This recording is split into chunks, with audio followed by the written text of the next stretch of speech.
trying to unite the church is one of the hardest things to do.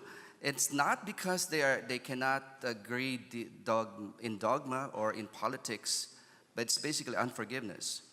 And I think one of the reasons why it's so hard to forgive in the church is that the lack of practice of restitution.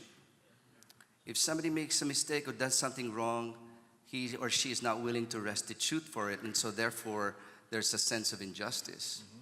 You know, when story of Zacchaeus, when he stood up, when he was having lunch with Jesus, he says, if I have stolen money from anyone here, I'll pay you 4 times, and I'll give half of my money to the poor. And instantly, I can tell you, all the people that he had offended in that table immediately forgave him.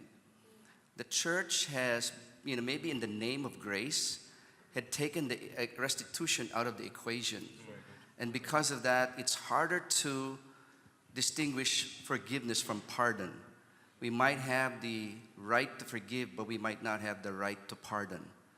There's a real macro story in Indonesia, and 3 girls were kidnapped by Muslim youth.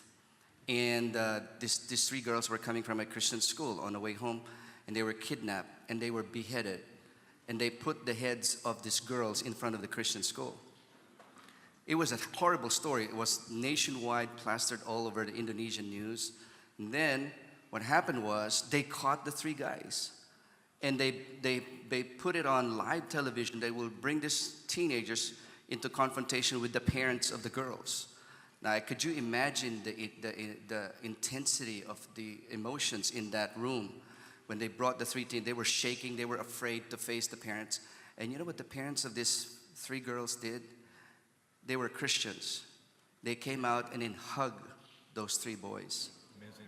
And the whole nation wept. In fact, these parents knew they were still going to go to, death penalty. They have no authority to pardon, but they can't forgive. And the impact on that incident in the country, the moderate Muslims said, these Christians are real. We have never seen anything like this.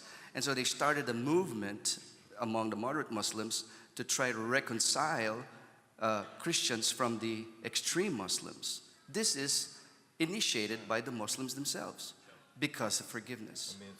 Because if we can separate pardon from forgiveness, I think we will have a better ability to forgive. There's one thing we need to teach the young people, not just the ability to forgive. Because if you know how to forgive, but you get back home, they will still do it again to you, then that's going to be even worse. Jesus says, how many times do you forgive your brother? 70 times 7, right? It's not enough to be able to forgive. You have to have a forgiving spirit. And the reason for a forgiving spirit is that we have to accept the fact that we will offend each other. And the only way you can have a forgiving spirit is to surrender your right to be offended. When we had gathered our young leaders, we said, if you're going to be part of Jesus' revolution, you have to surrender your right to be offended, or else you'll be part of the problem. And once you learn to surrender your right to be offended and your personal rights, then you acquire a forgiving spirit. And the forgiving spirit, you will be a powerful force for the unity of the church. Without a forgiving spirit, it will be impossible to unite the church.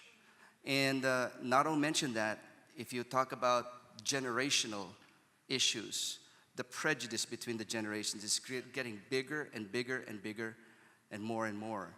If you are a millennial, the negative opinions on millennial has increased, and people think that, they're just entitled group, there's no hope for them. But I can tell you this, within the next 10 years, we will all be overrun by millennials. So I think one of the obstacles we need to face is not only the political or doctrinal or denominational divide, but also the generational divide.